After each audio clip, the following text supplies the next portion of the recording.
postfossil.ch, and they are designing products without using oil. They are designing for the post-fossil age. And this is the last drop of oil that you can see in this little glass bubble. So it will be so expensive that you even wear it as jewelry later on. So how would we design products if we had no oil? What's the consequence? Third scenario, cradle to cradle. We know all the resources are getting more scarce, not just oil.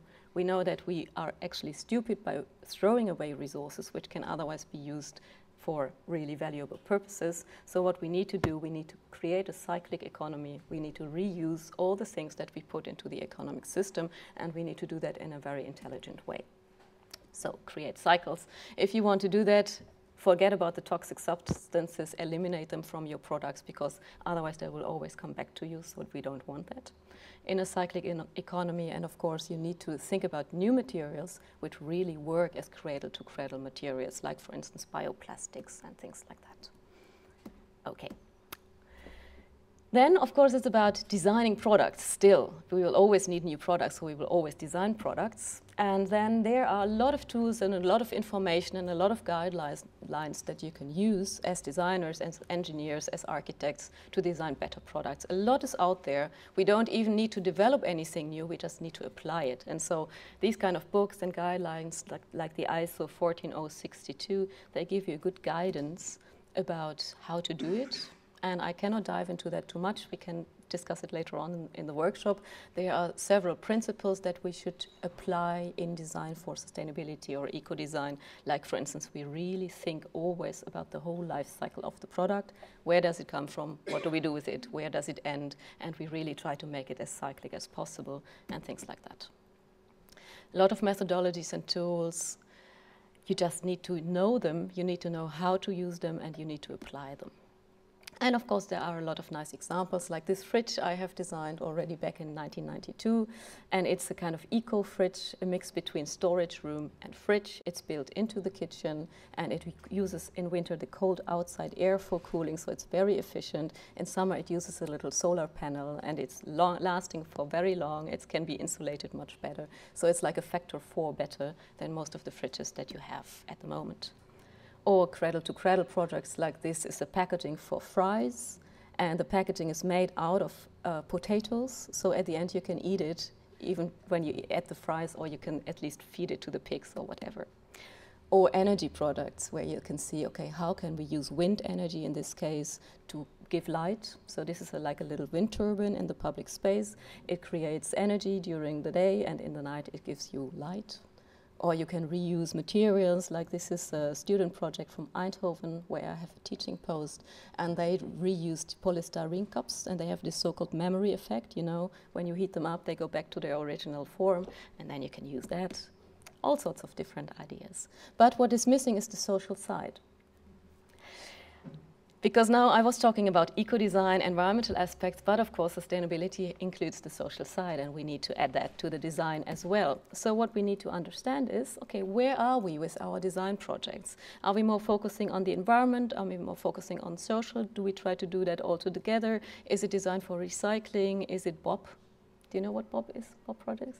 Base of the pyramid, so especially focusing on the poor people, on the so-called, you know, not equal members of society, and so on. And we have a big problem at the moment in the social side, because still eco-design has a kind of image where everybody thinks about this, you know, jute instead of plastic, this hand-knitted pullovers, this woolen sock design, and that's, of course, not what I'm talking about. I mean, it's good that this exists still. There is a little target group for that, but the consumer acceptance of these kind of eco-chic projects, they are not really very good. So what we want to do, we want to create professional design which is accepted by a lot of different people and still is sustainable. That's the challenge. Okay. And then we talk about semantics. We talk about the language of products. Here, for instance, you see two houses. It's a company that we worked with on, and they are producing prefabricated houses from wood. And so their old design was a little bit like this, very traditional, very obviously environmentally with this, you know, wooden stuff and even sunflowers in front of the house. And then we redesigned a lot of houses for them, and we did a lot of thorough target group research and figured out how can they talk to a broader target group and how it needs the design to change so that the acceptance is better of these houses. And we created these kind of models and we tested them with consumers, and then really the company got so much more successful with so much more profits and so on. So we need to involve our design thinking and our design skills to understand how can we make these sustainable products more acceptable, because at the end what we want is we want to change consumer behavior. These things I didn't see very much in Ireland. Here you have them in a school. You know, it's a toilet flush, and by flushing the toilet you can use a lot or a little water, and that is the design, isn't it? And by designing these things like that, you can give at least a choice to the consumers to make a good, more sustainable selection. But you need to do that. Okay, social side, we also have a lot of social projects in Eindhoven at the school where I'm teaching, Design Academy Eindhoven. We work for people who want to go to China and figure out what can they do to, you know, work in this environment. We send our students to so-called developing countries and ask them to work with local artisans to figure out, hey, how can we involve our skills as designers and improve their socio-economic situation? How can we create products that can be sold in the local but also in the international markets? And that's always a cultural shock for our students, but they really live there with these people and they need to understand what kind of skills do they have, and they have to design products that they can produce over there. But product design is not enough. We need to focus on whole systems, not just on products, because you know there's this kind of rebound effect, so we use the products in a stupid way as consumers, so the whole nice eco benefits, they are actually eaten up by how we use them. So what we need to do is we have to think from products to services, and so we need to apply, well, we call that product service systems. There are other names for that, eco-efficient services, social services, whatsoever. And we talk about how can we, as designers also, design solutions that are consisting of products and of services, but at the end we want to make them as efficient as possible. And that is, for instance, not selling products, it's selling services, selling functions instead of products, so that the provider who provides the combination of products and services can do that in a very efficient way, like, for instance, car sharing models, or like ski rental models, ski rental models. Or, you know, you think this is a product? It's the iPod from Apple. You think it's a product?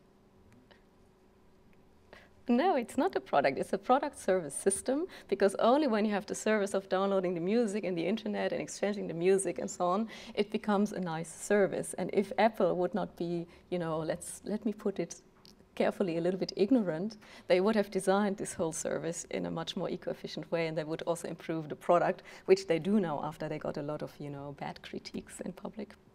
So we deal a lot with these product service systems. How can we design them in a better way? How can we designers be involved in these innovation projects? And there are a lot of tools out there, and again, books that we published about the issue, and it's very interesting for designers to dive into that. Now I'm running out of time, so I will, you know, just quickly go to the end of my presentation. The challenge for us designers is not just to finish a product and make a nice styling, but to really get involved in the innovation activity and to really work with the strategic management of the company. And that's also my question to you. I would like to work in our group about how can we designers have a different role in the decision making or in the innovation activities of companies, that we are not just, you know, the guys at the end of the line where we make a nice form, a nice shape to some products that somebody else has thought about, but how can we really even start projects and start research and move the whole system towards more sustainability, because that's what we are actually doing with our projects quite a lot. We are starting innovation projects, and we are developing really innovations from the beginning on, and we always start with a problem. We start with the, you know, goal of creating satisfaction to the people out there in the world, but in a sustainable way. And sometimes this is just a product, sometimes this is a product service system, sometimes this is really radical new innovation about new materials, new technologies, or even new business models. We're really going very deep into this. And I think designers can do that we have a big role to play because we are actually responsible in the design phase for around 80% of all the cost, but also 80% of all the environmental impacts of the products that we are working on. So if we knew the right things and if we had the right motivation, we could really make a difference. And I hope that's what we are going to do here. Thank you.